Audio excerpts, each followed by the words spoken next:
Please welcome বেহালা থেকে কৃষাণু দাশগুপ্ত।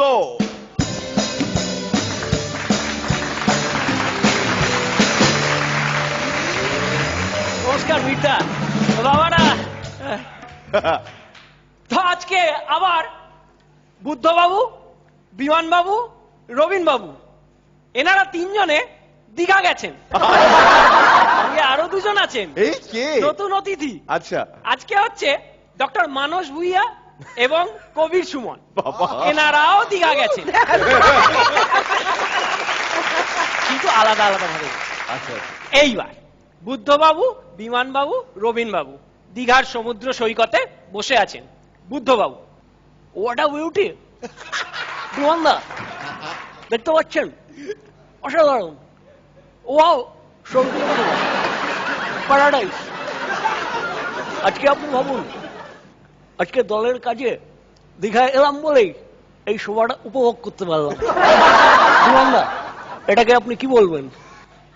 এটাকে আমি বলবো রথ দেখা আর কলা বেচা। ঠিক বলেছেন বিমানদা। একটা জিনিস একটু একটু একটু ভাববার চেষ্টা করুন। একটা অসাধারণ ব্রিজ দীঘাকে কলকাতার সঙ্গে কানেক্ট করে দিয়েছে। এতগুলো মানুষ, কলকাতার মানুষ, দীঘার মানুষ এদিক থেকে ওদিক শার্ট করে চলে যাচ্ছে, ওদিক থেকে এদিক শার্ট করে চলে আসছে। এটা কি কোনো প্রজেক্ট স্যাংশন হয়েছে? না, এটা এখনো আমার স্বপ্নে আছে। স্বপ্ন সার্থক হবে, আগে প্রজেক্টটা হলে সব কিছু হবে। এটাকে আপনি কি বলবেন?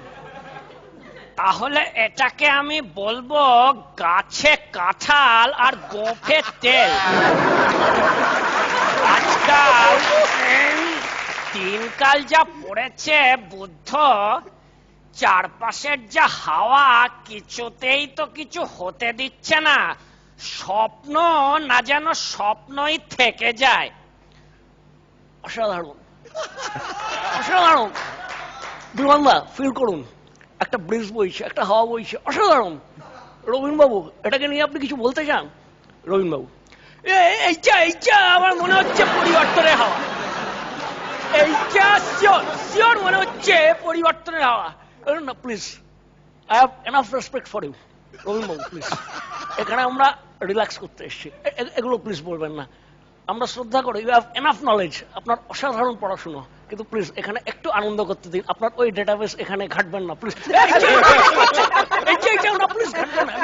ঠিক হচ্ছে না, এটা ঠিক হচ্ছে না, আমাকে বলতে দিতেই হবে। এই যে আমি হাওয়া প্রসঙ্গে বলছি, কেন পরিবর্তন, আমার কাছে তথ্য আছে হাওয়া নিয়ে। 1970 সালে, এই একটু বলতে হবে, 1970 সালে একটা হাওয়া এসেছিল সম্ভবত, ওইটাকে বলছিলাম ইন্দিরা হাওয়া। তারপর এলো রাজীব হাওয়া, তারপর মাঝখানে এসির হাওয়া, ফ্যানের হাওয়া। এগুলোকে আমরা স্পেশাল কোনো হাওয়া বলছি না, এগুলো যেহেতু সেরকম ইম্পর্টেন্ট হাওয়া নয়, এগুলোকে আমরা বলছি টুকটাক হাওয়া। এরপর মাঝখানে এলো কলির হাওয়া, হ্যাঁ, তারপরে এসেছিল হাওয়া হাওয়া হাওয়া। ওইটা হচ্ছে একটা গান, হাওয়া হাওয়া হাওয়া। যাই হোক, কিন্তু এইটা হচ্ছে পরিবর্তনের হাওয়া। এইটা এই কারণে বলছি, এইটা হচ্ছে ঈশান কোণ থেকে একেবারে 45.5 ডিগ্রি অ্যাঙ্গেল করে এই হাওয়াটা আসছে এবং বলছে সবকিছু পরিবর্তন হয়ে যাবে এবং পৃথিবী ধ্বংস হয়ে যেতে পারে। ঠিক বলেছে, ঠিক বলেছে।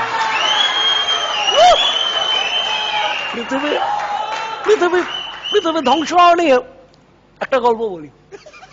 হ্যাঁ বলো বলো, একটু শুনি। সেদিন কয়েকজন মিলে একটা সিনেমা দেখতে গেছি, বলছে পৃথিবী নাকি ধ্বংস হয়ে যাবে, 2012 সিনেমার নাম। আমি বললাম দেখি, চলুন যাই। সবাই মিলে গেলাম, হলে ঢুকেছি, বলছে 2012 প্রিন্ট নেই, বলছে একটা নতুন সিনেমা দেখাবে 2011। আমি বললাম ওটা ঠিক শুট করবে না, 2011টা আমার ঠিক শুট করবে না। সবাই বলছে ওটা নাকি আমার শুট করবে না। Then another realization dawned on me. I am the chief minister. কেন দেখবো না? সবকিছু মানতে হবে, গ্রহণ করতে হবে, স্বীকার করতে হবে। আমি দেখলাম কবির একটা লাইন মনে পড়ে গেল, আমি ভয় করব না, ভয় করব না, দুবেলা মরার আগে মরবো না ভাই, মরবো না। দেখলাম, ভাল লাগলো, এনজয় করলাম। বিমানদা, এইসব আলোচনা থাক, পরিবর্তন নিয়ে আমার মাথা খারাপ হয়ে যাচ্ছে, কারেন্টের মতো একটা ভেতরে পাস করে যাচ্ছে যখনই এই হাওয়াটা, এই লাইনটা যখন আসছে। প্লিজ বিমানদা, আপনি একটা গান গান, পরিবেশটাকে একটু চেঞ্জ করে দিন। দেখো, এমনিতে তো গান আমি ঠিক জানি না। আসলে এই আলেমউদ্দিন আর পলিট বুড়ো এই অক্টোপাসের মতো আমাকে বেঁধে রেখেছে। তাও সিনেমা আমি টুকটাক কয়েকটা দেখেছি। একটা গান খুব হিট করেছে, তার দু কলি আমি গাইছি। গাইবো? হ্যাঁ, নিশ্চয়ই নিশ্চয়ই। গানটা ঠিক এরকম, প্রেমেরই নীল ইশারাতে এলো মেলো হাওয়া। তারপর ঠিক মনে নেই, তাও বলছে আগুন আগুন ভালোবাসা, নেভালে বেটার ছেলে নেভে না, মন মানে না, মন মানে না, মন মানে না। এই প্রসঙ্গে আমি একটা তথ্য দিচ্ছি, খুব ইন্টারেস্টিং তথ্য। এই যে যার লিপে এই গান হচ্ছে, তার নাম হচ্ছে দেব, আর আমি রবীন দেব। হঠাৎ এইরকম যখন আলোচনা চলছে, মানস ভুঁইয়া এসে পড়েছেন। আচ্ছা, আসুন মানস বাবু, প্লিজ বসুন। মানুষ, তুমিও কি পরিবর্তন নিয়ে কিছু বলতে চাও নাকি? মানস ভুঁইয়া, মাননীয় মন্ত্রী, উই অ্যাপিল টু ইউ, আপনি আসুন। সমগ্র পশ্চিম বাংলা জুড়ে যে পরিবর্তনের বাতাবরণের সৃষ্টি হয়েছে, we appeal to you mister minister, you come. আপনি আসুন এবং ওই পরিবর্তনের গড্ডালিকা প্রবাহে গা ভাসান। We appeal to you, we say to you, আমরা আপনার সাথে আছি এবং ভবিষ্যতেও আপনার সাথে থাকব। দিস ইজ আওয়ার শপথ। আপনি শুধু আসুন এবং আসুন। এই মানস ভুঁইয়া আসার পর হঠাৎ চলে এসছেন কবির সুমন। কবির সুমন এবার এসছেন। এই সুমন বাবু এসে গেছেন, আপনি এই পরিবর্তন নিয়ে কিছু বলুন। আপনি প্লিজ, এখন আপনি গান গাইবেন না, আপনি পরিবর্তন নিয়ে কিছু বলুন।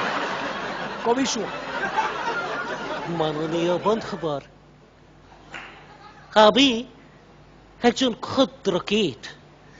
ক্ষুদ্র বললে ভুল হবে। আমি একজন ক্ষুদ্রাতি ক্ষুদ্র কীট, আপনারা বিজ্ঞ মানুষ। কিছু কথা আমি বলবো, প্লিজ। এই যে বলুন বলুন। আমার ভেতরে একটা হৃদয় আছে, সেই হৃদয়ে একটা প্রাণ আছে, আর সেই প্রাণে একটা গিটার আছে, আর সেই গিটারে কিছু গান আছে। কেউ যদি বলেন বধূবর আপনি গান গাইবেন না, এটাকে আপনি কি বলবেন? কেউ যদি বলেন ছিনিয়ে নেবো আপনার সেই প্রাণ, ছিনিয়ে নেবো আপনার সেই সুরের ভাষা, ছিনিয়ে নেবো আপনার সেই গিটারের সুর, আমি তাকে বিনীতভাবে বলবো বন্ধুবর ওটা না পারবো না, ওটা না ঠিক হবে না। গান আমি গাইবো। রবীন বাবু, ঠিক আছে, অসুবিধা নেই, একটা গান গান। সুমন, কবি সুমন গান গাইছে। জাগছে আকাশ, ডাকছে বাতাস, আসছে যে পরিবর্তন, আসুন সবাই মিলে করি মোরা নতুন যুগের গোড়াপত্তন। প্লিজ, বাড়াবাড়ি হয়ে যাচ্ছে, প্লিজ আর পরিবর্তন নিয়ে বলবেন না। আমার মধ্যে একটা রিয়েলাইজেশন এসছে। আমি বলছি পশ্চিমবঙ্গের মুখ্যমন্ত্রী, আসুক পরিবর্তন। একটা বেসিক জায়গায় ভুল হচ্ছে। সমগ্র রাজ্যে শুধু না, দেশের পরিবর্তন আসুক। এতগুলো মানুষ, বিশ্বের পরিবর্তন আসুক। মানুষ খেতে পাচ্ছে না, অনেক দারিদ্র, অনেক অভাব, অনেক অনাহার, তাদের চোখে মুখে অনেক স্বপ্ন। আসুক না, সবাই মিলে একটু হাসুক, এই পরিবর্তনটা আসুক, সবাই আরেকটু ভালো করে বাঁচুক। আমিও হাসতে চাই, তাই জন্য তো আমি মাঝে মাঝে আজকাল মিরাক্কেলের মঞ্চে আসি এবং আপনাদের সবাইকে বলছি আমি মিরাক্কেলের উদ্দেশ্যে একটা কবিতা লিখেছি। তার কিছু কথা, কিছু লাইন আমি বলছি মিরাক্কেলের উদ্দেশ্যে। মিরাক্কেল, মিরাক্কেল, আমার একটা কথা রেখো, আমার ক্লান্ত দিনের শেষে একটু তুমি থেকো। ঘুমপাড়ানি মাসি পিসি করেছে যে আজ আড়ি, স্বস্তির ছোঁয়া শিকে তুলে মহাকরণী বাড়ি। বিস্ফোরণ আর মানব বোমা হাল ফ্যাশনের অঙ্গ, পঞ্জিকা দেখে হাসতে হয় দুঃখই আজ সঙ্গ। মিরাক্কেল, তুমি ফিরিয়ে দাও সেই ছেলেবেলা, সেই বাঁধন হারা হাসি, জটিল থেকে সরল হতে এই মঞ্চে আসি। Thank you.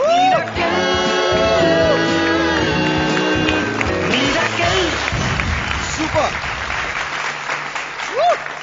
আপনি আর অপেক্ষা করবেন না স্যার, আপনি এগিয়ে গিয়ে ওই গিফটটা আগে নিয়ে নিন, ওটা অনেকক্ষণ ধরে আপনার জন্য অপেক্ষা।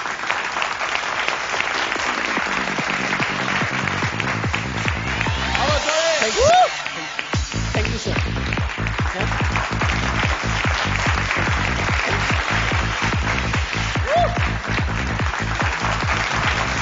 All right, thank you so much.